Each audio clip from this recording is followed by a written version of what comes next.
All right, well, let's look at the momentum worksheet that we had. So this was assignment 28. So key thing for this is that momentum is mass times velocity. And then it gets into some other stuff with the conservation of momentum. But first part of this was pretty basic and conceptual here. So we got a moving car has momentum. If it moves twice as fast, its momentum is.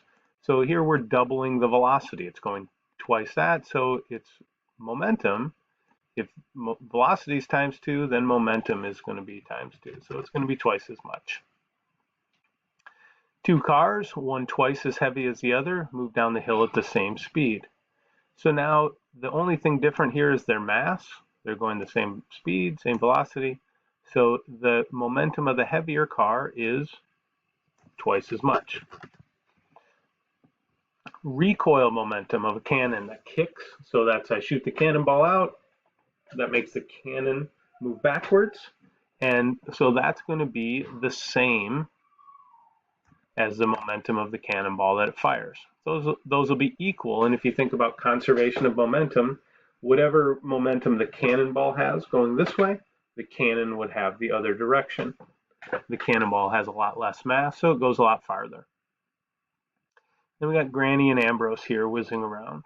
So before collision, Granny is 80 kilograms going 3 meters per second. So her momentum of mass times velocity is 240 kilogram meters per second. Ambrose, 40 kilograms, 0 meters per second. So his momentum is 0. Total momentum, 240 plus 0 is 240. So that's similar to like the fish one, where we just had the one fish moving and the other one not. So the total momentum here is just from Granny. And then after collision, so Granny picks him up, scoops him up, does her speed increase or decrease? So we would have known from doing the fish simulation that her speed would decrease. And that's because there's more mass moving now. Does Ambrose's speed increase or decrease? Well, he wasn't moving and now he is, so his speed is going to increase. What's the total mass of Granny and Ambrose? Well, she was 80 kilograms, he was 40, so the total mass here is, where's the cursor? 80 plus 40 is 120 kilograms. Total momentum of Granny and Ambrose. So some kids got stumped here because they knew the mass, but they were like, well, I don't know the speed. So you've got to know that momentum is conserved. So total momentum is 240 before, so the total momentum after has got to be 240 kilogram meters per second. So, and then that's the thing that we need to know in order to solve this. So they have a total mass of 120, total momentum of 240. So I don't know why it keeps putting, oh, this thing's over there.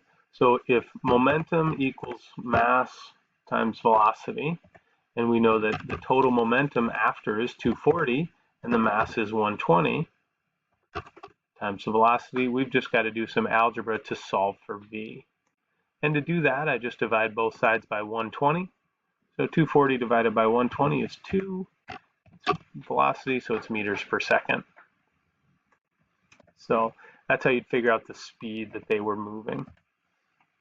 And so I thought that part was pretty straightforward, and then this got a little bit trickier. And 5, a lot of people asked me about this question. So I got a 1 kilogram ball. Velocity is 25 meters per second, and then the velocity is negative 10 meters per second. So the momentum before was 1 kilogram times 25, so 25 kilogram meters per second.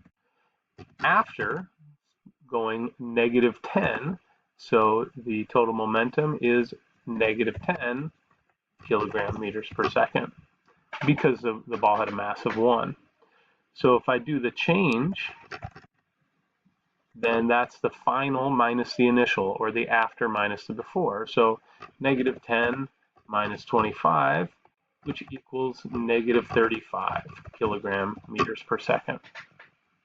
So really important here, the change of direction and the negative part of this. So And these actually, these go down here. Sorry, I got ahead of myself. Total change in velocity was -10 minus 25. So this is a change in velocity of -35 meters per second. I don't know if you guys can hear the people yelling in the background, but my family's being really weird right now. So here's some definition type stuff. If the change in momentum is this, the impulse equals the change in momentum. So I don't have to do any math here. I just have to know that those are the same, because then it becomes the same answer as right here. So impulse is the change in momentum. Another thing that we learned is that impulse equals force times time. So now I know the impulse is -35 kilogram meters per second, and that equals the force times this time of 0.2 seconds. So again, I've got to do a little algebra here and divide both sides by 0.2, and I get the force equals, let me plug that into the calculator. So this would be 35 divided by 0.2, should be 35 times 5, yeah. So it's going to be -175 newtons, since it's a force. So if you didn't do that as negative, it doesn't matter. That's just the direction was opposite, because it was changing directions. So negative is the best answer, but it works if you don't have negative as well. Now we got a Q strikes a billiard ball, exerting an average force of 50 newtons over 0.01 seconds. Has a mass of 0.2 kilograms. What speed does it have after? So we would need to use this equation, that force times time, the impulse, equals mass times the change in velocity.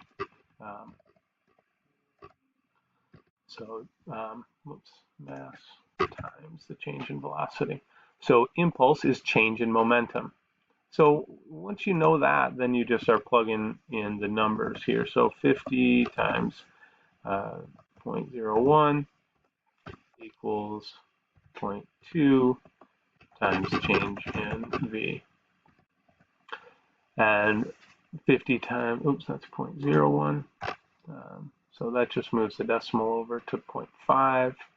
So 0.5 divided by 0.2 gives me 2.5 meters per second is the change in V.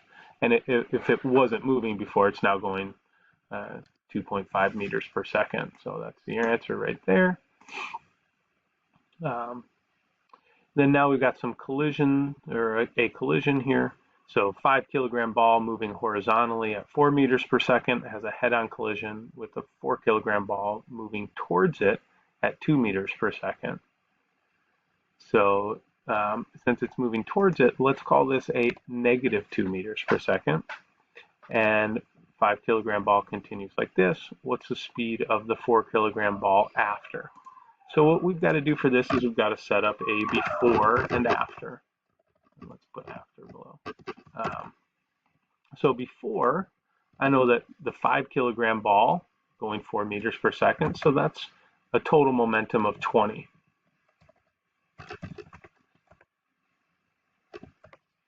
I'm going to ignore units for this right now. Ball 2 it's a 4 kilogram ball moving towards it at 2 meters per second. So that's a -8. 4 times -2. And so the total before is 20 plus -8, so 12. And that means that after, so I've got ball 1. Should put some colons in here or something just to make this easier for you to read. So ball 1 moving at 1.5, so 5 times 1.5 is 7.5. Ball 2, we don't know, but we do know that the total has got to equal 12. Because if the total before was 12, the total after has got to equal 12.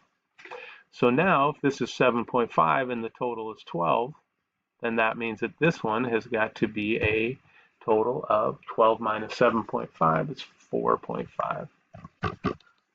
So that's the trick here. I've got to know this in order to figure out the speed. So ball 2 has a mass of 4 kilograms, and mass times velocity is going to equal its momentum. So 4 times x is going to equal 4.5. So you just plug that in to calculator, and you get 4.5 divided by 4 equals 1.125. Oops. 1.125 meters per second. So that's how fast ball 2 would be going there. So that's your answer for that one. And 2 more here. So I got a 10 kilogram bowling ball moving at 4 meters per second, bounces off a spring at the same speed than it had before bouncing. What's the change in momentum? So it had, here it's got 40, right? 10 times 4. So before equals 40 kilogram meters per second. After, it's just going the other direction. So that's a negative 40 kilogram meters per second. So the change is equal to negative 40, the final minus the initial. So negative 40 minus 40 gives me a negative 80 kilogram meters per second as my change in momentum. Last one here. So this is really similar, we talked about it in class, to the cart explosion one. So I got these two, the boy and girl, facing each other, and they push each other, and then the girl moves away at 3 meters per second, or I'm sorry, the boy does, and we want to figure out the girl's speed. So, trick for this. They're standing facing each other at the beginning. That means their total momentum before is 0. So we'd say the total before equals 0. So that means the total after has to equal 0. So now, if the boy is moving at 3 meters per second, so boy's momentum after is 3 meters per second times 50, so 150 kilogram meters per second. Then the girl's momentum after has got to equal negative 150 kilogram meters per second. And move this down.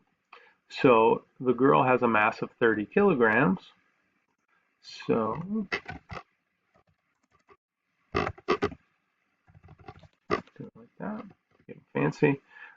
If her mass is 30 kilograms and mass times velocity equals momentum, then that means 30 times her velocity is going to equal negative 150.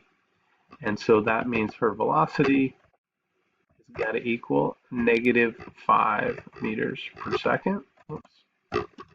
And it asks, the question does ask for speed. So if you had given an answer of just speed equals 5 meters per second, you're all good.